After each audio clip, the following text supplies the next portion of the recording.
جو ہتھوڑے کی مانند اس کے کان پر برس رہی تھی؟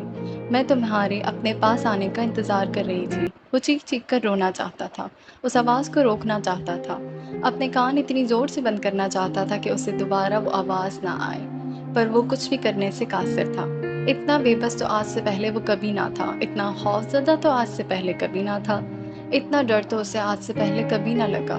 وہ تو حیدر شاہزادہ تھا، عثمان شاہزادہ کا بیٹا، شاہ خاندان کا چشم و چراغ، ان کے محل جیسے گھر کی رونق تھا۔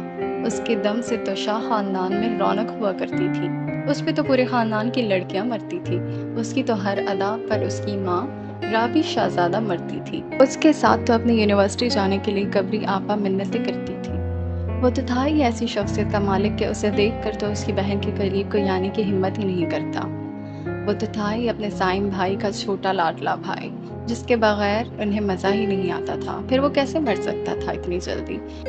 اسے تو ابھی بہت جینا تھا، بہت کچھ کرنا تھا، اور قبر کی تیاری تو اس نے کرنا شروع بھی نہیں کی تھی ابھی۔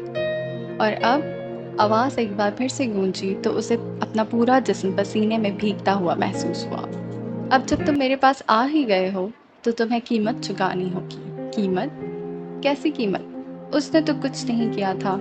ہاں یہی تو مسئلہ تھا، اس نے تو کچھ کیا ہی نہیں تھا۔ کچھ تو کرنا چاہیے تھا اسے اپنی آخرت کے لیے، کوئی تو عمل کرنا چاہیے تھا، کوئی تو نیکی کرنی چاہیے تھی، لیکن اس نے کوئی نیکی نہیں کی تھی، بلکہ اس نے تو صرف اور صرف گناہ کیے تھے۔ وہ تو نیکی کرنے کے لیے اپنے بڑھاپے کا انتظار کر رہا تھا، کیونکہ خیال تو یہی تھا کہ اتنی جلدی تھوڑی مروں گا۔ سارے خیال الٹے پڑ گئے، ساری تدبیریں الٹی پڑ گئی، اس رب کے آگے، اس کے کن کے آگے۔ آج تمہیں پتہ چلے گا میں تم سے کیسے نپٹوں گی۔ یہ سن کر تو وہ تھر تھر کانپنے لگ گیا۔ اسے سمجھ نہیں آ رہا تھا کہ وہ روئے، چیخے، چلائے یا پھر یوں ہی بے یار و مددگار پڑا رہے۔ آخری بات ہی ممکن معلوم ہوئی، نہ اس میں رونے کی ہمت تھی، نہ چیخنے کی اور نہ ہی چلانے کی۔ وہ تو بے یار و مددگار تھا۔ اگر وہ کچھ اچھے اعمال کر لیتا تو آج اس دن، اس پل، اس لمحے شاید وہ اعمال اس کے کام آ جاتے، مگر وہ تو اچانک ہی مر گیا تھا نا۔ سارا مسئلہ ہی یہی تھا، اسے پتہ ہی نہ چلا کہ کب یوں اچانک اس کا وقت آ گیا۔ ٹھکانہ قبر ہے تیرا، عبادت کچھ تو کروا لے۔ کہاوت ہے کہ خالی ہاتھ کسی کے گھر جایا نہیں کرتے۔ وہ یہ سب کچھ سوچ ہی رہا تھا کہ اچانک اسے اپنے نیچے موجود زمین ہلتی ہوئی محسوس ہوئی۔ ہاں زمین ہل رہی تھی، اس کے دائیں اور بائیں جانب والی زمین اسے اپنے قریب آتی محسوس ہوئی۔ وہ آنکھیں پھیلائے حیرت اور شوق میں مبتلا تھا۔ یہ کیا ہو رہا ہے اس کے ساتھ؟ زمین کیوں آ رہی ہے دونوں اطراف سے اس کی طرف، اور دونوں اطراف کی زمین اس طرح تیزی سے اس کی طرف بڑھتی ہوئی اسے محسوس ہوا کہ وہ شاید بے ہوش ہو جائے گا، مگر یہاں دوسرا مسئلہ ہی یہی تھا کہ وہ بے ہوش ہی تو نہیں ہو رہا تھا۔ اچانک زمین اس کے دونوں بازوؤں سے مس ہوئی اور وہ بے یقین سا ہو گیا۔ یہ کیا ہونے والا تھا اس کے ساتھ؟ سب کچھ بیان سے باہر تھا۔ وہ رونا چاہتا تھا، تڑپنا چاہتا تھا، مگر وہ نہ تو رو پا رہا تھا، نہ تڑپ پا رہا تھا، نہ ہی سسک پا رہا تھا۔ دونوں طرف کی زمین آگے بڑھتی جا رہی تھی، یوں کہ اس کا جسم بھی پچکتا جا رہا تھا اور وہ درد سے کرراہ رہا تھا، مگر یہاں کوئی اس کی مدد کے لیے موجود نہیں تھا۔ زمین اسے دبائے پچکائے جا رہی تھی، یہاں تک کہ ایک وقت ایسا آ گیا کہ اسے محسوس ہوا کہ اس کی ہڈیاں اپنی جگہ سے ہل چکی ہیں۔ اسے اپنی تمام ہڈیاں جگہ سے دور معلوم ہو رہی تھی، مگر زمین رک نہیں رہی تھی، اسے پچکائے جا رہی تھی۔ اچانک ہی اسے شدید درد محسوس ہوا، ایسا درد جو اس نے کبھی نہیں سہا تھا، اس وقت بھی نہیں جب اسے دل میں درد شروع ہوا تھا۔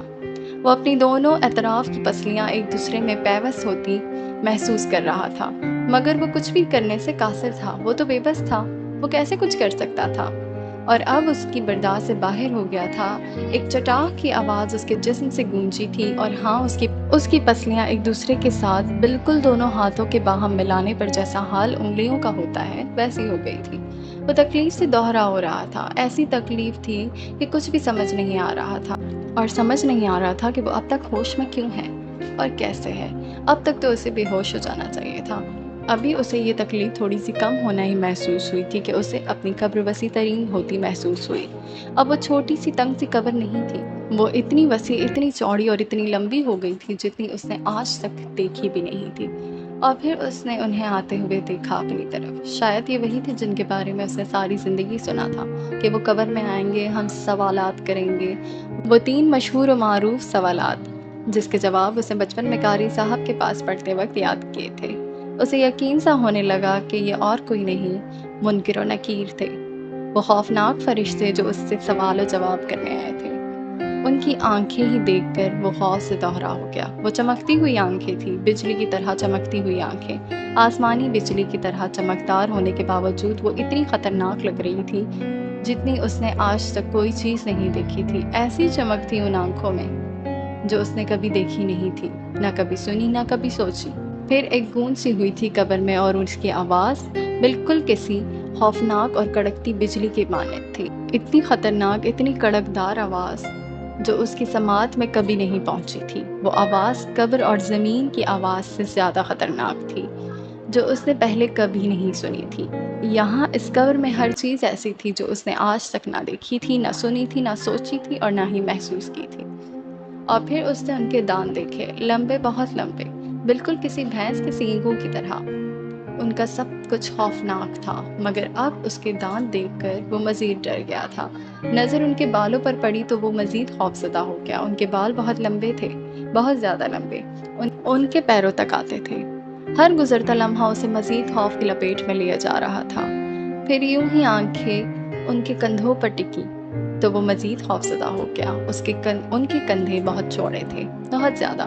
ایک کندھا دوسرے کندھے سے میلوں دور تھا، اتنے چوڑے کہ اگر ایک کندھے سے دوسرے کندھے تک جانا چاہتا تو اسے وہاں پہنچنے میں کئی دن لگ جاتے۔ ان کو دیکھ کر حیدر کو اتنا اندازہ تو ہو گیا تھا کہ ان کے دل میں رحم کا ایک ذرہ بھی نہیں ہے۔ وہ بے رحم تھے۔ ان کا حلیہ، ان کی آنکھیں، ان کی آواز، ان کی جسامت، سب اس کے حواس پر حاوی ہو رہا تھا۔ آخری چیز وہ ہتھوڑا تھا جس نے اس کا سر چکرا کر رکھ دیا۔ وہ عظیم اور بڑا سا ہتھوڑا اس کے اوزان خطا کر رہا تھا۔ اس کی ہمت تو پہلے ہی جواب دے چکی تھی، حوصلہ بھی ختم ہو چکا تھا، پر پتہ نہیں وہ اب تک ہوش میں کیوں تھا۔ وہ ہتھوڑا اتنا بڑا تھا کہ اگر دنیا جہاں کے تمام انسان، جنات اور تمام مخلوق بھی مل کر اسے اٹھانے کی کوشش کرتے تو اسے اٹھا نہ پاتے۔ 1 انچ تو بہت دور کی بات ہے، 1 ملی میٹر بھی نہ ہلا پاتے۔ وہ ابھی آئے ہی تھے کہ اسے اپنے جسم سے چٹاک کی آواز آنا شروع ہو گئی۔ وہ محسوس بھی کر پا رہا تھا اور سن بھی پا رہا تھا۔ اسے اپنے جسم کی ہر ایک ہڈی ٹوٹتی ہوئی محسوس ہو رہی تھی، اس کی ساری ہڈیاں کریک ہو رہی تھی۔ وہ اتنی تکلیف کے باوجود بھی ابھی تک اپنے ہوش میں تھا۔ کیوں اور کیسے؟ وہ یہ جاننا بھی نہیں چاہتا تھا، وہ تو بس یہاں سے بھاگنا چاہتا تھا۔ تکلیف حد سے بڑھنے لگی تو اسے اپنے ہوش جاتے ہوئے محسوس ہوئے۔ وہ خوش ہو رہا تھا، اسے اس تکلیف سے چھٹکارا مل جائے گا۔ وہ بے ہوش ہو رہا تھا آخرکار، اور پھر اس کی آنکھیں بند ہو گئیں۔ تکلیف جیسے ختم ہو گئی۔ اتنا خوش وہ کبھی نہیں ہوا تھا، کبھی بھی نہیں۔ وہ نہیں جانتا تھا کہ وہ کتنی دیر تک بے ہوش رہا، آس پاس سے بیگانہ۔ وہ اٹھنا ہی کب چاہتا تھا، وہ تو بے ہوش ہی رہنا چاہتا تھا۔ مگر جب اس کے ہوش واپس آنے لگے تو اب وہ مزید ڈر گیا، کیونکہ منکر اور نکیر اس کے سامنے کھڑے تھے، حساب کتاب کرنے، ہر ایک چیز کا حساب لینے، اس کے گناہوں کا حساب، اس کی بدعمالیوں کا حساب، اس کی بدنیتوں کا حساب۔ دنیا اختتام کو پہنچی، دیکھو پہچانو اس جگہ کو، تم کہاں ہو، وہ اپنی طوفان جیسی آواز میں کہہ رہے تھے، اور خدا قسم ایسی ہولناک آواز اس نے آج تک نہیں سنی تھی۔ تم اپنی قبر میں ہو، اب بتاؤ ہمیں۔ پھر اس نے ان کی طوفان جیسی کڑکتی ہوئی آواز سنی تھی۔ وہ 3 تاریخی سوالات کر رہے تھے جن کے جواب سب سے سہل تھے، آسان ترین، جو اس کو زبانی ازبر تھے۔ من ربک؟ پہلا سوال آندھی کی طرح اس کی وسیع قبر میں گونجا تھا۔ سوال تو آسان تھا، کیونکہ اس کا ذہن تو جانتا تھا کہ اس کا رب اللہ ہے۔ اس کی زبان بھی یہ کہنا چاہتی تھی، مگر پتہ نہیں کیسے یہ الفاظ اس کی زبان سے ادا نہیں ہو پا رہے تھے۔ اس کو اپنی زبان کے اس پنجرے میں قید معلوم ہو رہی تھی۔ وہ کہنا چاہتا تھا ربی اللہ، مگر جو منہ سے نکلا وہ بہت خطرناک تھا۔ اس وقت منکر اور نکیر کے سامنے اس کی زبان سے نکلنے والے الفاظ مجھے نہیں پتہ تھے۔ وہ کچھ سیکنڈز کے لیے تو خود بھی حیران رہ گیا۔ یہ اس نے کیا کہہ دیا؟ اس سے یہ تو نہیں کہنا تھا، اس سے تو کچھ اور کہنا تھا۔ بے اختیار اسے اپنی دنیاوی زندگی یاد آئی تھی، اپنا بھرم اور اپنا غرور پتہ نہیں کیوں اچانک سے یاد آ رہا تھا۔ کیسا روپ تھا اس کا، کیا انداز تھا، کیا ادائیں تھیں، کیا بات تھی۔ ما دینک؟ دوسرا سوال آندھی کی طرح اس کی قبر میں گونجا تھا۔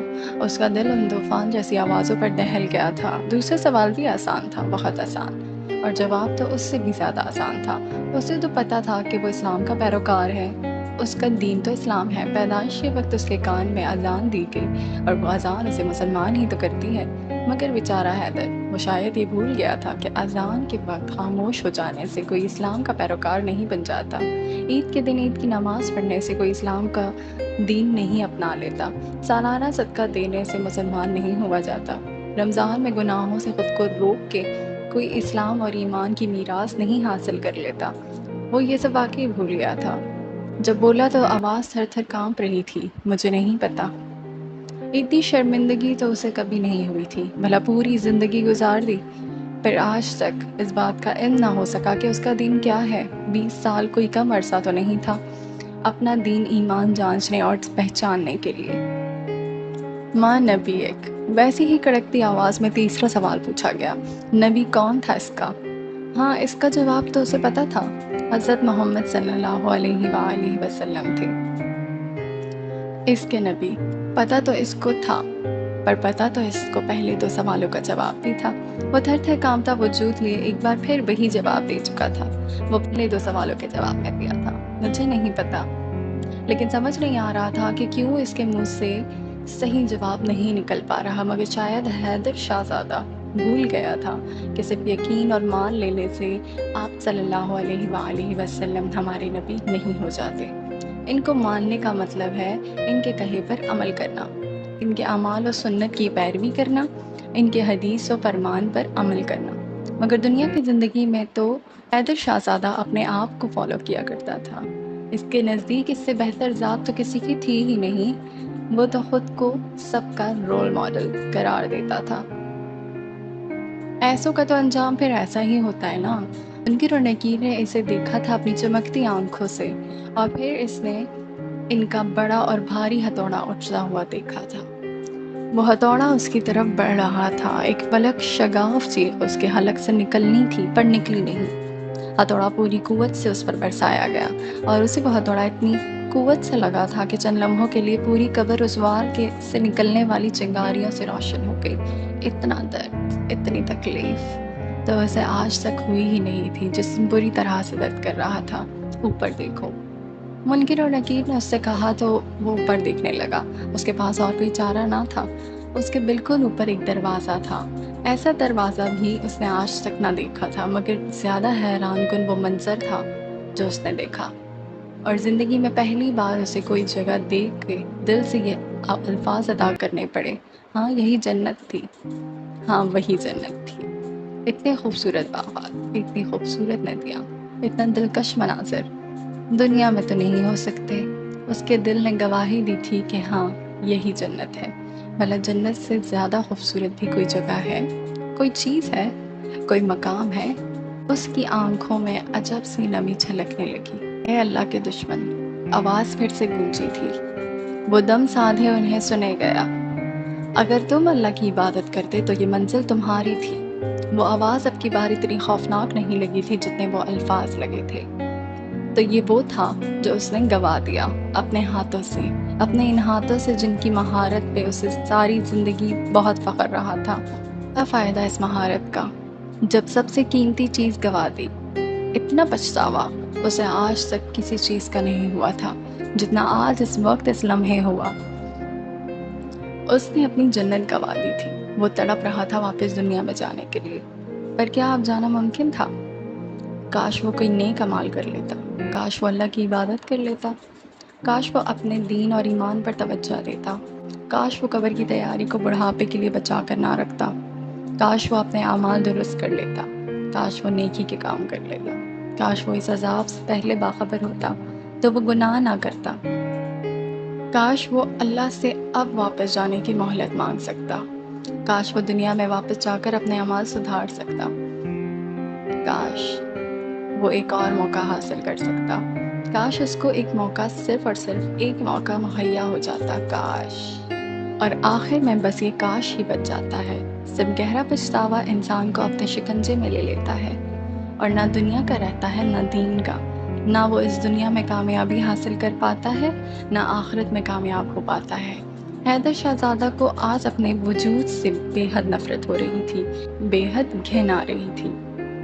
یہ اس نے کیا کر دیا تھا؟ اپنی دنیاوی زندگی کے لیے اپنے اصل کو فراموش کر دیا تھا، اپنی اصل زندگی کو بھلا بیٹھا تھا۔ پھر جہنم کے دروازے دکھائے گئے تو اسے اپنی ریڑھ کی ہڈی میں سنسنی خیز لہر دوڑتی ہوئی محسوس ہوئی۔ جنت جتنی خوبصورت اور دلکش تھی، جہنم اتنی ہی خوفناک اور ہیبت ناک تھی۔ جلتے انگارے جیسے اس نے کہیں دیکھے ہی نہیں تھے، آگ، تپش، لاوا، سب بیان سے باہر تھا۔ وہ تو اس کا مستحق تھا۔ حیدر شہزادہ واقعی اسی جہنم کا ہی مستحق تھا۔ نیکی تھی بھی کہاں اس کی کوئی۔ اے اللہ کے دشمن، یہ ہے تمہاری منزل، کیونکہ تم نے اللہ کی نافرمانی کی۔ اسے کہا گیا تو بعد میں تھا، پر وہ سمجھ پہلے ہی چکا تھا کہ یہی اس کا ٹھکانہ ہے، یہی اب اس کا اصل ہے، یہی اس کی آخری منزل ہے۔ اسے جہنم کی تپش اور گرمی اپنی قبر میں داخل ہوتی محسوس ہو رہی تھی، اور باخدا ایسی گرمی نہ تو اس نے کبھی برداشت کی تھی، نہ ہی دھرتی پہ موجود کسی اور مخلوق نے۔ ایسی گرمی اور ایسی تپش تو دھرتی پہ کبھی پڑی ہی نہیں، اور اسے اپنا جسم جلتا ہوا محسوس ہونے لگا۔ جہنم اسے جلا رہی تھی، اور وہ کچھ بھی کرنے سے قاصر تھا، اور وہ کچھ کر بھی کیسے سکتا تھا؟ خود کو اس عذاب میں لانے والا بھی تو وہ خود ہی تھا۔ اسے جہنم کے کپڑے دو، اسے جہنم کا بستر دو، اور اسے جہنم کا دروا کر دو۔ آوازیں گونجی تھی، اور وہ خوفناک حد تک خطرناک تھی، مگر اب وہ کیا کر سکتا تھا؟ جنت تو اس نے اپنے ہاتھوں سے ہی گنوائی تھی۔ آنکھیں گھمانے پہ اسے اپنی قبر میں ایک آدمی نظر آیا، نہایت بدصورت، جیسا اس نے کبھی نہ دیکھا تھا۔ اس نے بدصورت لباس زیب تن کیا ہوا تھا، اس کے گھنونے وجود سے بدبو کی شدید لہر اٹھ رہی تھی۔ ایسی خطرناک اور گندی بدبو اس نے آج تک نہیں سونگھی تھی۔ وہ اسے طنزیہ مسکراہٹ کے ساتھ دیکھ رہا تھا۔ پہلے پہل تو حیدر کو کچھ سمجھ نہ آیا، مگر وہ آدمی اس کی طرف اشارے کر کے ہنسنے لگا۔ وہ ہنسے جا رہا تھا، اس پہ کسی دیوانے کا گمان ہوتا تھا۔ وہ ہنستے ہوئے اچانک سے کہنے لگا، خوشخبری، خوشخبری، خوشی کی لہر اٹھ رہی ہے۔ خوشی کی لہریں؟ پر پتہ ہے کس لیے؟ تمہاری مصیبت کے لیے، تمہاری تکلیف کی وجہ سے، تمہیں تکلیف اور درد دینے کے لیے۔ تم نے یقین نہیں کیا، تم ایمان نہیں لائے۔ تم کو تو خود پر بڑا ناز تھا نا، تمہارے لیے تو یہ ساری چیزیں نہایت چھوٹی تھیں۔ آج تم قیمت چکاؤ گے۔ وہ مزید کہہ رہا تھا، اور حیدر کو اپنے اعصاب شل ہوتے محسوس ہو رہے تھے۔ اور تم کون ہو؟ حیدر کی خوف میں ڈوبی آواز ابھری تو وہ اسے دیکھنے لگا۔ تمہارا چہرہ بری خبر لاتا ہے۔ تم کون ہو؟ حیدر پوچھ رہا تھا۔ وہ شخص آہستہ سے پیچھے مڑا تو حیدر کو اس کے چہرے پہ مسکراہٹ نظر آئی، بہت مکرمہ مسکراہٹ۔ یاد ہے وہ برے اعمال جو تم نے دنیا میں کیے تھے؟ میں وہ ہوں۔ اس کی آواز اس کے کانوں میں گونجی تو حیدر کے لیے یقین کرنا ناممکن سا ہو گیا۔ وہ یہ کیا کہہ رہا تھا؟ اللہ نے مجھے جسم عطا کیا ہے تاکہ تم دیکھ سکو کہ تم نے دنیا میں کیا اعمال کیے، اور اب اس آدمی کو دیکھ کے جو نہایت بدصورت سا تھا، کالے لباس سے ملبوس، جسم سے بدبو کی لہریں چھوڑتا ہوا، حیدر باقی اب بے یقین سا ہو گیا۔ وہ کامنے لگ گیا، وہ بھکاری بن گیا تھا، اور اللہ کے حضور رحمت کی بھیک مانگ رہا تھا، چونکہ اب وہ جان گیا تھا کہ اس کے ساتھ کیا ہونے والا ہے، وہ کیا جھیلنے والا ہے۔ او اللہ، میرے اللہ، میں تجھ سے بھیک مانگتا ہوں کہ آخری گھڑی مت لانا۔ وہ اب جانتا تھا کہ اب جو ہوگا وہ قیامت تک ہوتا رہے گا، اس سے کوئی انت نہیں تھا۔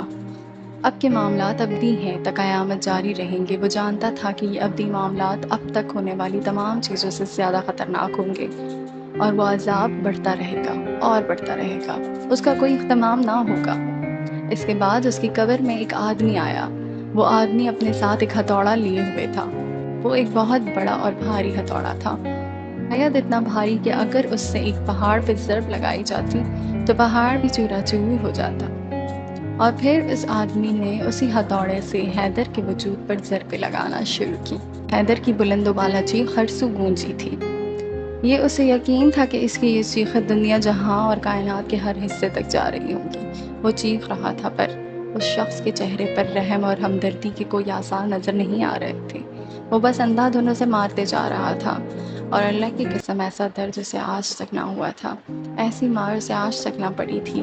اسے ایک پل کو اس آدمی پہ اندھے اور بہرے ہونے کا گمان ہوا تھا، اور ہاں یہی سچ تھا، وہ آدمی اندھا اور بہرا بھی تھا۔ تبھی تو اسے بھیجا گیا تھا، تاکہ وہ نہ تو اس کی چیخیں سن سکے اور نہ ہی اس کی تکلیف دیکھ سکے، تاکہ اس کے دل میں اس گنہگار کے لیے کوئی رحم پیدا نہ ہو۔ سوال و جواب ہو گئے، جہنم کا دیدار بھی ہو گیا، ضربیں بھی لگ گئی۔ وہ تکلیف سے دوہرا ہو رہا تھا کہ اسے سانپ کی ہس ہس سنائی دی۔ یا اللہ، یہ اس کے ساتھ کیا ہونے والا تھا؟ اسے اپنی ہر طرف سے سانپ اپنی جانب بڑھتے ہوئے نظر آ رہے تھے، اور پھر ان سانپوں نے اسے ڈسنا شروع کیا، اور وہ ڈسے جا رہے تھے، رک نہیں رہے تھے۔ اسے اپنے پورے وجود میں درد اور زہر پھیلتا ہوا محسوس ہوا۔ وہ بہت سے سانپ تھے اور وہ مسلسل اسے ڈس رہے تھے۔ وہ بے بس تھا، وہ لاچار تھا، وہ اسی کا تو مستحق تھا، وہ یہی ڈیزرو کرتا تھا، یہی اس کی سزا تھی، اور وہ چاہ کر بھی اب واپس نہیں جا سکتا تھا۔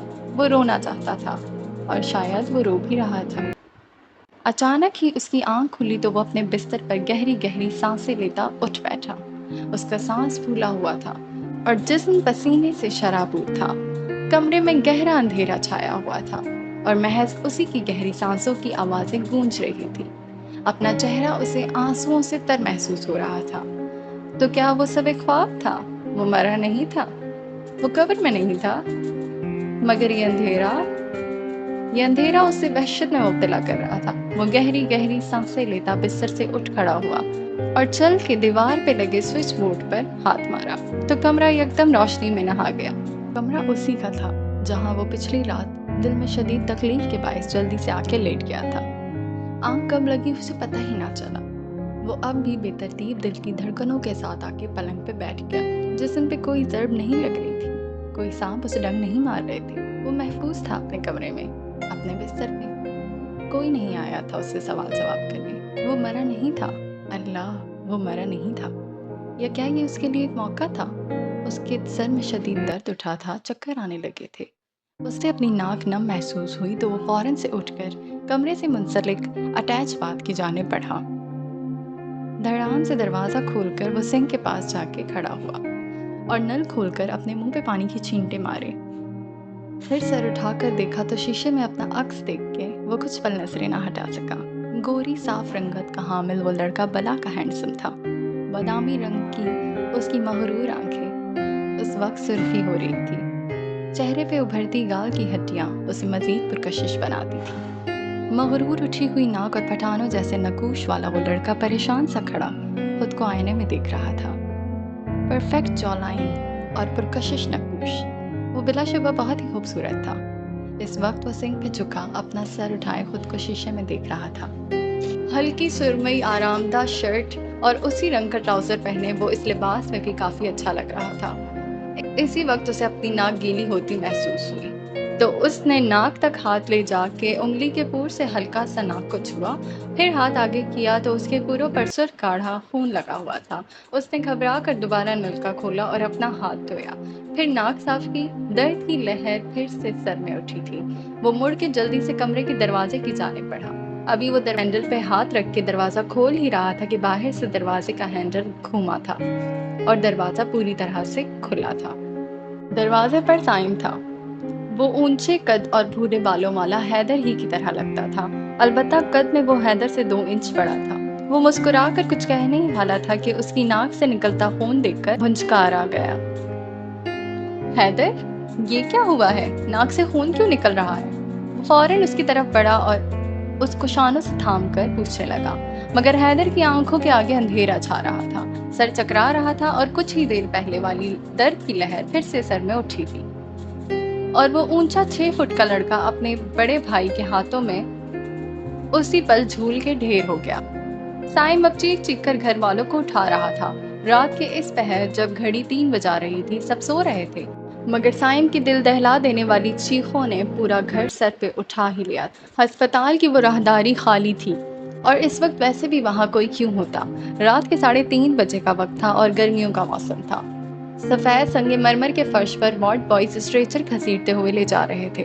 اسٹریچر کے ساتھ ہی سائم بھاگا جا رہا تھا۔ سائم سے پیچھے کچھ فاصلے پہ کبری بھی بھاگی آ رہی تھی۔ بادامی آنکھوں اور گوری رنگت کے ساتھ سیاہ لمبے بالوں والی لڑکی بہت خوبصورت تھی۔ وہ شلوار قمیض کے ساتھ نارنجی دوپٹہ سر پہ لیے بھیگے چہرے کے ساتھ اسٹریچر پر لیٹے وجود کو دیکھ دیکھ کر ہچکیوں سے رو رہی تھی۔ ایمرجنسی وارڈ پہنچ کے اسے اندر لے جایا گیا تو سائم اور کبری باہر ہی بیٹھ گئے۔ اس کے اعصاب شل ہو رہے تھے اور وہ کانپتے وجود کے ساتھ ایک دوسرے کا ہاتھ تھامے ایک دوسرے کو تسلی دے رہے تھے۔ اندر پتہ نہیں کیا ہو رہا تھا ان کے چھوٹے بھائی کے ساتھ۔ کبری بار پر روتے ہوئے سائم کے گلے لگ رہی تھی اور سائم بھی کانپتے ہاتھوں سے اس کا سر تھپ تھپا کر تسلی دے رہا تھا۔ جی تو بتائیے کیسا لگا آپ لوگوں کو یہ ناول؟ ابھی ناول کمپلیٹ نہیں ہوا ہے لیکن مجھے بس یہیں تک ایک میسج ڈلیور کرنا تھا کیونکہ یہ ہے تو کسی اور کا ناول، تو ظاہر ہے میں پورا تو اپلوڈ نہیں کروں گی۔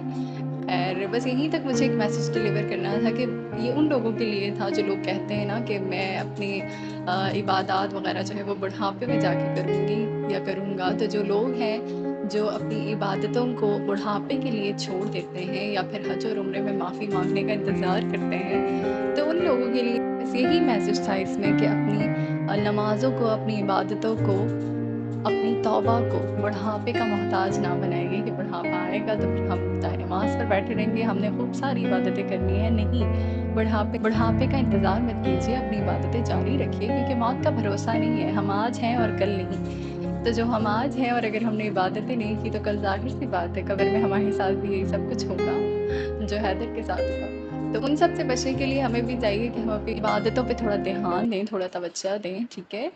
بس یہی ایک میسج تھا جو اتنا ہی پارٹ مجھے اچھا لگا تھا کہ یار یہ چیز ہے ہمارے معاشرے میں کہ ہم یہ لازمی یہ سوچتے ہیں کہ نہیں ہم بڑھاپے میں جا کے کریں گے، تو بہتر یہی ہے کہ ہم ابھی سے شروع کرتے ہیں، ہے نا؟ یہ ایک اچھی چیز تھی، ایک اچھا میسج تھا، اسی لیے میں نے سوچا کہ میں آپ لوگوں کے ساتھ بھی شیئر کروں۔ تو اسی لیے میں نے یہ ویڈیو بنانی شروع کی اور اس کے ساتھ اپنی وائس دی ہے کہ جو انڈین آرمیز ہیں یا کچھ ایسی آرمیز جو نہیں پڑھ پاتی اردو یا نہیں سمجھ پاتی اردو، تو ان کو بھی ایزیلی یہ میسج جو ہے وہ ڈلیور ہو جائے، ان کو بھی سمجھ آ جائے، ٹھیک ہے نا؟ اور بتائیے کمنٹس کے ذریعے آپ لوگوں کو کیسا لگا یہ ناول، اور مجھے اپنی دعاؤں میں یاد رکھیے گا، اور بہت سارا سپورٹ کی ضرورت ہے مجھے آپ لوگوں کے، اور وہ مجھے سپورٹ کرتے ہیں ان کا بہت بہت شکریہ، بہت اچھے اچھے پیارے پیارے کامنٹس آتے ہیں۔ لیکن ایک شکایت یہ بھی ہے کہ آپ لوگ سے جو مافیا آبسیشن والا دیکھتے ہو نا جمن ایف ایف، اس پہ تو ماشاء اللہ سے کافی اچھے مجھے رسپانس آ جاتا ہے، لیکن باقی پہ کیوں نہیں آ رہا؟ مطلب روح عالم کے اچھا نہیں لگتا آپ لوگوں کو، یا پھر وہ ناول سب نے پڑھ رکھا ہے، یا پھر کوئی اور پرابلم ہے؟ کیونکہ اس پہ تو ویوز بھی کم آتے ہیں اور اس پہ کامنٹس بھی مجھے زیادہ تر